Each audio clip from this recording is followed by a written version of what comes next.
Welcome back to the deep dive. Today, we are not just looking at a book. We are performing some deep tissue surgery on the human psyche itself. We're diving into Fyodor Dostoevsky's titanic work, Crime and Punishment. hmm And our mission today is pretty specific. We want to cut through the hundreds of pages of plot and dense descriptions and give you the ultimate shortcut to understanding its philosophical and psychological engine. Exactly. And we're approaching this not as some dusty classic, but as an extraordinary psychological thriller. Yeah. Dostoevsky wasn't really writing a detective story. Mhm. He wrote a blueprint for how a brilliant mind can try to transcend morality and just fail spectacularly. And that core conflict, it hits you right away. You're watching this collision between, on the one hand, cold, calculated intellect, a man's theory about his own superiority, Wow. and on the other, the inevitable, heavy, crushing weight of conscience. So the story is about Raskolnikov. He's a brilliant but very poor law student who thinks he's found a way to sort of hack the moral universe. He commits a murder. He kills this unscrupulous pawnbroker because he's intellectualized the whole act. He thinks his purpose is so superior, solving societal injustice, that it just overrides the law against murder. But here's where it gets so interesting. Yeah, the fascinating turn is that the true collapse doesn't come from the police or from being caught. The punishment is instant. It comes from this invisible force that follows him around like a fever. It's the voice of his own conscience. The psychological warfare starts, before the body is even cold. And it's so crucial to understand that Raskolnikov isn't a sociopath. Mhm. Not at all. Dostoevsky sets this up like an internal laboratory almost. He's testing a specific philosophical idea that was popular back then in 19th century Russia. Which was? Can pure intellectual rationale just get rid of human guilt? And the novel just screams back at you, absolutely not. Okay, so let's unpack that. Raskolnikov's internal conflict, because this split self is really the fundamental fault line of the whole story. On one side, we have this chilling intellectual framework, the theory. The Napoleon theory. Exactly. And it wasn't just arrogance, though it definitely looks like it. Raskolnikov genuinely believes he is an extraordinary man. He cites Napoleon, people like that, who he thinks have the right, maybe even the duty, to break the rules. The greater good. Right. He looks at society, he sees all this poverty and injustice, and he basically concludes that one small, terrible act against someone he sees as unworthy, the pawnbroker, can fund 1,000 good deeds and launch his own career as this great societal savior. This is his cold, logic-driven self, totally convinced that utility overrides any kind of emotion. And that belief system, that great men are above basic human morality, it was gaining traction. You had rising utilitarian and even nihilistic philosophies at the time. Raskolnikov tried to apply pure math to morality. One death plus a superior intellect equals, a net gain for society. But the formula just fails, instantly. The second he acts, it collapses. And Dostoevsky doesn't let you ignore this split. He embeds it right into the character's identity. Raskolnikov's name itself, as a lot of sources point out, comes from the Russian word raskol. Which means? It means split or schism. He is literally named the divided one. So he commits the crime with this extraordinary man persona, fully in charge. But then immediately after, the other self just rebels. The deeply moral, the compassionate, the fragile Raskolnikov. It's like a coup inside his own body. Precisely. And we see it physically right away. Yeah. The fever, the delirium, the isolation, this profound mental fog. The theory failed because he was psychologically incapable of being the monster his logic demanded. The split was always there. It was always there, but the crime just forced it wide open. And that struggle between his cold reason and the moral consequences, that is the engine of the story. The murder itself just sets the stage for the real drama, which is months of psychological torture. Just imagine that, committing this horrible act and realizing immediately that not only did your brilliant plan fail, but you've instantly destroyed yourself in the process. That's a brutal realization. But his torment isn't just internal, is it? He's surrounded by a reality that seems to be choking him. Let's shift our gaze outward for a second. St. Petersburg is not just a backdrop here. It's a living, suffocating character. It's a psychological mirror, and I think it's often overlooked, but so crucial for understanding his descent. Oh, absolutely. The sources describe it so vividly, it's almost nauseating. You have the heat of July, the crushing poverty, the narrow streets choked with people, the dust, the oppressive smell of the city's filth. Dostoevsky spends so much time detailing those kennel-like rooms Raskolnikov lives in, the low ceilings, the stifling air. Yeah, it's not some beautiful, rational European capital. It's an oppressive, claustrophobic maze just built on misery. And that link is completely deliberate. Dostoevsky uses the physical world to sort of confirm Raskolnikov's worldview, while at the same time suffocating his conscience.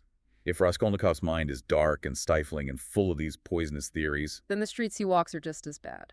exactly, they're equally oppressive. Mm. They reflect that internal decay. It creates this inescapable sense of doom. He's drowning in psychological filth inside, and he can't escape the physical filth outside. The heat, the noise, they all reflect his internal fever. They validate his idea that society is rotten, but they also prevent him from ever finding any peace after the act. And that descent, it turns the middle of the novel into this masterclass of psychological suspense. He doesn't act like a calculating criminal who pulled off a perfect crime. He just dissolves into fever, paranoia, erratic behavior. He cracks almost right away. Mm. And this is where we meet his perfect antagonist, Porfiry Petrovich, the investigator.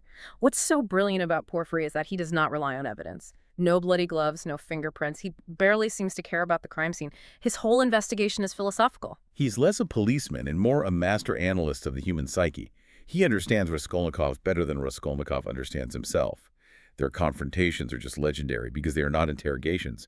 They're a carefully constructed psychological trap. It's like a complex game of chess. And his strategy is all based on Raskolnikov's arrogance, right? Completely. He knows the young man believes he's intellectually superior, so Porfiry just lets him talk. He observed how the criminal mind tries to justify itself. Porfiry basically says to him, I know you did it, but I'm going to let your own mind prove it to me. Okay. He uses this philosophical banter. He pretends to be confused just to draw Raskolnikov into defending the theory. And in doing so, he reveals his guilt. He just masterfully manipulates his paranoia. He knows that the guy who thinks his intellect puts him above moral law is also the most vulnerable to the stress of being known. The internal pressure is already at max, and Porfiry just turns the dial up, slowly, patiently, waiting for it to burst. He doesn't need brute force. He needs Raskolnikov to feel the ultimate intellectual humiliation. Failing his own theory, Porfiry just holds up a mirror. The pressure Raskolnikov feels isn't from the threat of the law, it's from the realization that his own mind betrayed him. So the external authority, the law, represented by Porfiry, it's just reflecting Raskolnikov's internal crisis back at him. Porfiry doesn't really solve the crime.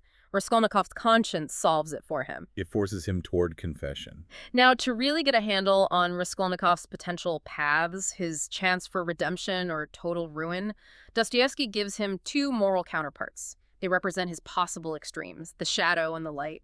Let's start with the shadow, Svidrigailov. He's Raskolnikov's dark double. He's the fully realized potential for moral corruption that Raskolnikov gets dangerously close to. Svidrigailov has already lived out the philosophy that Raskolnikov is just theorizing about. He's committed all these awful acts, and crucially, he feels almost no remorse. He's terrifying. He shows that intellectual freedom without any moral constraint just leads to absolute despair. He's completely lost. And his end is critical for Raskolnikov's journey. Svidrigailov's suicide symbolizes hopelessness. He shows Raskolnikov exactly where that path of pure self-assertion leads. A dead end. There's no meaning in his philosophy, just exhaustion and the need to escape himself. And then, in total contrast, we have Sonia Marmeladov. She becomes his sole source of hope. She illustrates the complete opposite response to crushing poverty and despair. Yet, despite enduring unimaginable hardships, sacrificing herself for her family, she embodies purity, faith, and this profound unconditional compassion. She is the opposite of his cold logic. She lives by feeling and faith. Her very existence challenges his whole theory. If he's the superior man, why is he destroying himself while she, the supposedly degraded woman, has a moral wholeness he completely lacks? And this is where the spiritual element just becomes unavoidable. There's that pivotal scene, the unforgettable one, where Sonia reads the Lazarus resurrection story from the Bible to him. And it's not just a religious gesture. It's the novel's philosophical cornerstone. It really is. It's the moment his spiritual fate is decided. And why Lazarus? Because it's the ultimate story of spiritual death and resurrection. Dostoevsky is signaling that Raskolnikov's old self, the intellectual murderer, has to completely die. That brilliant, arrogant ego has to be entombed before he can be resurrected through faith and suffering. The cold intellect failed him. Totally. Only radical acceptance of human connection, of compassion, can pull him back from that brink. Which brings us to the conclusion. Raskolnikov finally succumbs. He confesses he's exiled to a labor camp in Siberia. But again, that isn't the real punishment, is it? Not in Dostoevsky's mind, no. This is where we get the true, enduring message. The real punishment, as Raskolnikov has been experiencing it the whole time, doesn't lie behind iron bars. It's the immediate, relentless inner torment forced on him by his own guilt. The exile to Siberia just becomes the stage for his rehabilitation, not his confinement. So it's about how a human being is completed. Exactly. The novel argues that we are defined not by our clever theories, not by our intellect, but by our capacity for conscience, for suffering, and for love. The extraordinary man theory demands isolation, but Raskolnikov only begins to heal when he finally connects with Sonia and accepts his common humanity. And the novel closes not with some final judgment, but on a note of quiet, profound optimism. With Sonia's love and faith, he finally reaches the threshold of becoming human again. The deepest fall, the novel shows us, can turn into a rebirth, but only through a furnace of suffering and the light of selfless devotion. Hmm. So this deep dive, it's really explored crime and punishment as the story of that eternal struggle between cold reason, that deadly Napoleon theory, and the necessary, relentless voice of conscience, the force that demands our transformation. Right. And the novel acknowledges the real weight of poverty and societal pressure. But the ultimate conflict, the one that breaks him and then remakes him, is internal. And this is where you can do some critical thinking. His theory was designed to address societal injustice, but it destroyed him personally. So which force is truly more powerful in shaping human action?